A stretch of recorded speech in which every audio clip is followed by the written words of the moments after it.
दोस्तों इस वीडियो के अंदर हम देखेंगे कि एनवायरमेंटल प्रोटेक्शन के लिए आपके पास सीपीसी में यानी कोड ऑफ सिविल प्रोसीजर के अंदर कौन सी रेमेडीज़ अवेलेबल हैं।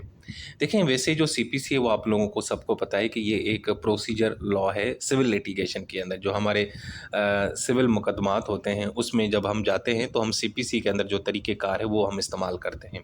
लेकिन हमारे पास यहाँ पे सीपीसी में भी कुछ ऐसी चीज़ें मौजूद हैं जिससे ज़रिए हम इन्वायरमेंटल पोल्यूशन को कंट्रोल कर सकते हैं। यानी ऐसी कोई भी एक्टिविटी जिससे पब्लिक को डिस्टर्ब हो और पब्लिक के साथ इन्वायरमेंट को भी नुकसान हो तो आप सीपीसी का इस्तेमाल कर सकते हैं। अब इसमें जो हमारी सिविल अदालतें हैं दोस्तों वो क्या करती हैं, वो या तो कोई इंजेक्शन जारी करती हैं, फैसला सुनाती हैं, हुक्म करती हैं कि भाई ये काम ना करो, ये करो या इस एक्टिविटी को रोको, या इसके अलावा वो आपको डैमेजेस दिलवाएंगे यानी आपको जुर्माना दिलवाएंगे, अगले बंदे को जुर्माना लगा के उसके जो पैसे होंगे वो आपको यानी आपको कंपनसेशन दिलवाएंगी। इसके अलावा ये सिविल अदालतें दोस्तों कमीशन भी अपॉइंट करती हैं। कमीशन किस काम के लिए, इस काम के लिए कि अगर कोई ऐसी एक्टिविटी हो रही है जिससे इन्वायरमेंट को नुकसान हो रही है तो सिविल अदालतें कमीशन को अपॉइंट करती है। वो जो एक्सपर्ट उसके अंदर लोग होते हैं, इन्वायरमेंट के एक्सपर्ट लोग, वो जाके उसकी जांच पड़ताल करते हैं और आके अदालत को रिपोर्ट सबमिट करवाते हैं। ठीक है। वैसे जो आपको पता है कि हमारा जो स्पेसिफिक लॉ है वो तो है पाकिस्तान इन्वायरमेंटल प्रोटेक्शन एक्ट 1997, लेकिन इसके साथ हम सीपीसी का भी इस्तेमाल कर सकते हैं। अब हम देखेंगे कि खुसूसी वो कौन सी रेमेडीज़ है जो सीपीसी में अवेलेबल हैं। सबसे है पहले दोस्तों सेक्शन 91, इसको बोलते हैं पब्लिक न्यूसेंस सूट। यानी कि क्या होता है कि अगर कोई पब्लिक न्यूसेंस है, न्यूसेंस का मतलब क्या है कि पब्लिक में कोई ऐसी एक्टिविटी जिससे पब्लिक डिस्टर्ब हो और साथ में एनवायरनमेंट का भी नुकसान हो, जैसे रास्ते पे कचरा फेंक देना या कचरा जला देना या पीने वाला जो पानी है इलाके के अंदर एक फ़िल्टर पावर प्लांट लगा हुआ है पानी का, वाटर प्लांट, उसको आपने जहरीला बना दिया। मतलब कोई ऐसी एक्टिविटी जिससे पब्लिक न्यूसेंस भी हो और साथ में इन्वायरमेंट को भी नुकसान हो, इन्वायरमेंटल पोल्यूशन भी हो, तो आप सेक्शन 91 के तहत सिविल सूट फाइल कर सकते हैं। इवन यहाँ पे ये भी लिखा हुआ है कि इवन के जो प्लेंटिफ्स हैं, जो दरख्वास्त दे रहे हैं, जो सूट फाइल कर रहे हैं, जो दावा दायर कर रहे हैं, वो खुद खुसूसी तौर पर उनको पर्सनल डैमेज ना हुआ हो लेकिन इर्द गिर्द के इलाकों लोगों को डिस्टर्ब हो रहा हो तो आप सूट फाइल कर सकते हैं। अब इसका तरीक़ेकार ये है कि जो एडवोकेट जनरल है वो या दो से ज़्यादा लोग अदालत की इजाज़त से सूट फाइल कर सकते हैं। यानी सूट फाइल करना है आपने तो इजाज़त लेनी है आपको अदालत ने, ठीक है।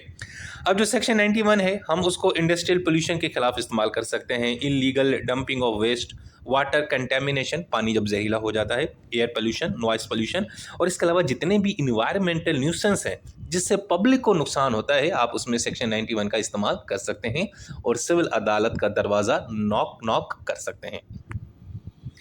अब इसमें एक और है जनाब, ऑर्डर 1 रूल नंबर 8 सीपीसी का। अब इसमें भी ये है कि बहुत सारे लोगों का जब कोई एक कॉमन इंटरेस्ट हो तो वो लोग जो है ना एक रिप्रेजेंटेटिव सूट फाइल कर सकते हैं पूरी कम्युनिटी के बिहाफ पे। यानी गांव है, एक इलाका है जैसे आर्या नगर है, इस्लामिया पार्क है, वहाँ पे कोई ऐसी इंडस्ट्री है जहाँ पे एयर पोल्यूशन हो रही है, स्मोक निकल रहा है, धुआं निकल रहा है, वो बहुत ही जहरीला है।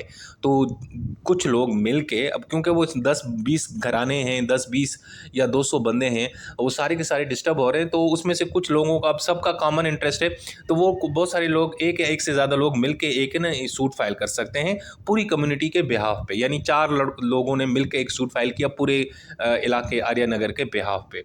अब ऑर्डर 1 रूल नंबर 8 हमें ये कहता है कि खुसूसन जब कोई पोल्यूशन आपको एक अफेक्ट करे इंटायर कम्युनिटी को, किस तरह, अगर किसी कोई रहायशी इलाके के करीब कोई फैक्ट्री है, कोई ब्रिक क्लेन है यानी कि ईंटों का भट्टा है, या लैंडफिल है यानी कि एक डंपिंग साइट है जहाँ पे कचरा डंप किया जाता है, या कोई पानी का सोर्स है, नहर है और वो एक आलूदा हो चुकी है, तो इस सूरत में आप रिप्रेजेंटेटिव सूट फाइल कर सकते हैं। यानी कि पूरी बिरादरी के ब्याह पे एक या एक से कुछ लोग ज़्यादा सूट फाइल कर सकते हैं, ठीक है ना।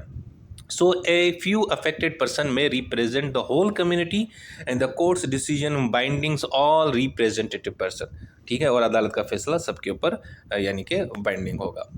अच्छा, उसके बाद है दोस्तों ऑर्डर नंबर 39 रूल्स 1 और 2। यानी 39 जो ऑर्डर है उसका रूल 1 और 2 क्या कहता है कि अदालत एक टेम्परेरी इंजंक्शन जो है ना वो जारी कर सकती है, जिसको एक इंटरिम ऑर्डर यानी हम आम अल्फाजों में इसको बोलते हैं एक स्टे ऑर्डर सिविल अदालत जारी कर सकती है, क्योंकि जो प्रिजर्व किए जाए, मिसाल है एक ऐसी एक्टिविटी हो रही है जिससे इन्वायरमेंट को नुकसान हो रहा है, यानी कि लोग क्या कर रहे हैं कि दरिया के किनारे फैक्ट्री लगा रहे हैं, ठीक है ना, तो अदालत क्या करेगी, उस फैक्ट्री की जो कंस्ट्रक्शन है उसको रुकवा देगी। ताकि जो मौजूदा जो अफेयर्स हैं, जो जैसे पहले चीज़ थी वैसे ही होनी चाहिए, इसलिए उसको रोक दिया। और साथ में इन्वायरमेंटल डैमेज मजीद ना उसको उसने रोक दिया। जब तक फाइनल फैसला नहीं होता तो अदालत स्टे दे देती है, हम ये इसको इस तरह बोलेंगे, ठीक है। सो जब तक वो इंडस्ट्री, वो फैक्ट्री, वो लीगल है इलीगल है, लगनी चाहिए नहीं लगनी चाहिए, वो बात की बात है। लेकिन फ़िलहाल अदालत ने अपने टेम्परेरी इंजंक्शन के ज़रिए उसकी जो कंस्ट्रक्शन है उसको रुकवा देती है, ठीक है। क्योंकि भाई मकसद ये होता है कि अगर वो एक चीज़ बन गई उसके बाद तो नुकसान ऐसा होगा उसको आप चेंज भी नहीं कर सकते, ठीक है।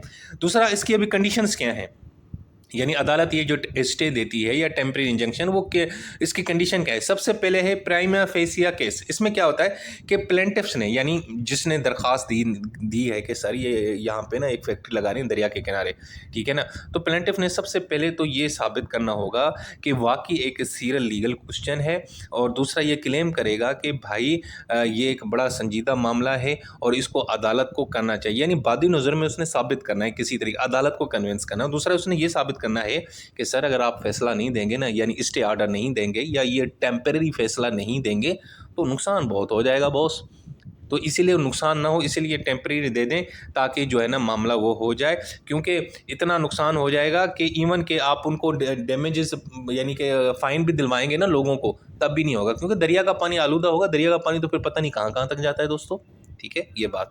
तो दो चीज़ें कंडीशंस हैं, बादी नज़र में केस साबित करना है और साथ में अदालत को कन्विंस करना है कि सर अगर आपने स्टे नहीं दिया तो जो इंजरी और लॉस होगा, जो नुकसान होगा, फिर उसकी कोई कंपनसेशन नहीं हो सकेगी।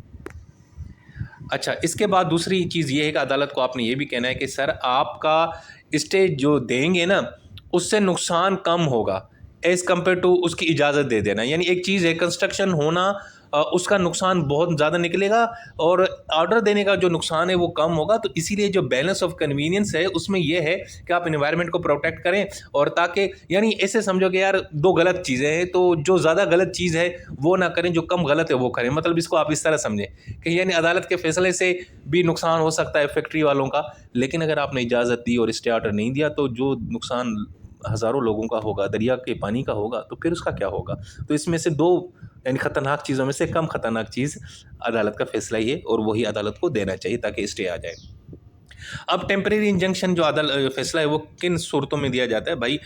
इंडस्ट्रियल इमिशन, इंडस्ट्री से कोई इमिशंस निकल रही हैं, एयर पोल्यूशन हो रही है, आप दरख्त इलीगल काट रहे हैं और जो जंगलात हैं वो उनको तबाह कर रहे हैं, या जो हैज़र्ड्स और टॉक्सिक जो है ना कोई वेस्ट है, कोई जहरीला कचरा है या कोई इस तरह का केमिकल है उसको डंप कर रहे हैं, या कोई इंडस्ट्री से जो इस तरह का केमिकल निकल रहा है जो अनट्रीटेड है उसको आप दरिया में, कैनाल में, ड्रेन्स में डिस्चार्ज कर रहे हैं, या कोई कंस्ट्रक्शन की एक्टिविटी हो रही है उससे भी इन्वायरमेंटल डिग्रेडेशन हो रही है, एक्सेसिव नॉइज़ या स्मोक अफेक्टिंग रेजिडेंशियल एरिया। इसके अलावा कोई ऐसी एक्टिविटी जिससे इन्वायरमेंट को ऐसा नुकसान हो जो इरिवर्सिबल हो, यानी कि उसको हम दोबारा दुरुस्त भी ना कर सकें, तो उन सूरतों में अदालत ने टेम्परेरी इंजंक्शन देना होता है। जब तक हतमी फैसला नहीं आता तब तक वो एक्टिविटी अदालत अपने इस फैसले से रुकवा देती है। उसके बाद दोस्तों है परमानेंट एंड मैंडेटरी इंजेक्शन। ये अदालत तब देती है जब मामला सब सामने आ जाता है, तो ये फाइनल डिसीजन होता है। अब इसमें दो रेमेडीज़ हैं, या तो परमानेंट इंजेक्शन, ये अदालत अगले बंदे को उम्र भर के लिए कहेगी कि भाई आज के बाद तूने इस दरिया के ऊपर ये फैक्ट्री नहीं लगानी। और मैंडेटरी इंजेक्शन इसका दूसरा हिस्सा ये है कि इसमें अदालत डिफेंडेंट को ये भी कहेगी कि इंडस्ट्री तो तूने नहीं लगानी, लेकिन साथ में एक पॉजिटिव काम ये भी करना है, अब यहाँ पे तुम दरख्त लगाओ, ठीक है, यहाँ पे ये करो, यानी कोई ऐसी चीज़ करो जिससे इन्वायरमेंट को जो उसका जो डैमेज हुआ है आपकी हरकत से वो वापस हो, वो कम हो, ठीक है। और साथ में अदालत कंपनसेशन और डैमेजेस, जो पोल्यूटर है जिसने इन्वायरमेंट को ख़राब किया उसको ये कह सकती है कि भाई आप कंपनसेशन पे करो उन लोगों को जिनका आपने नुकसान किया है, ठीक है ना। क्योंकि आपकी आपने इंडस्ट्री लगाई, उससे जहरीला धुआं निकला, लोग मुतासर हुए, बीमार हो, अब उन लोगों को तुम यानी कि कंपनसेट करो। अब इसमें मेडिकल एक्सपेंसेस भी हो सकते हैं, प्रॉपर्टी डैमेज भी आ सकते हैं, प्रॉपर्टी के मद में भी पैसे दे सकते हैं, चलो जी आपकी प्रॉपर्टी डैमेज हुई मेरी हरकत की वजह से, या उनका इनकम नुकसान हुआ, या उनका कोई और नुकसान हुआ, तो मतलब किसी भी तरीके से आपने उन लोगों की मदद करनी है जिसकी वजह से क्योंकि आपकी हरकत की वजह से इन्वायरमेंट को नुकसान हुआ और इन्वायरमेंट की वजह से उन बेचारों का नुकसान हुआ। उसके बाद है दोस्तों ऑर्डर नंबर 26 रूल नंबर 9। ये कहता है लोकल कमीशन, यानी इन्वायरमेंट का कोई एक डिस्प्यूट हो और टेक्निकल इशू हो तो वहाँ पे अदालत एक्सपर्ट से राय ले सकती है और एक कमीशन बना सकती है और एक्सपर्ट को कहेगी जाके विजिट करें, देखें वाकई ऐसा मामला है कि नहीं है।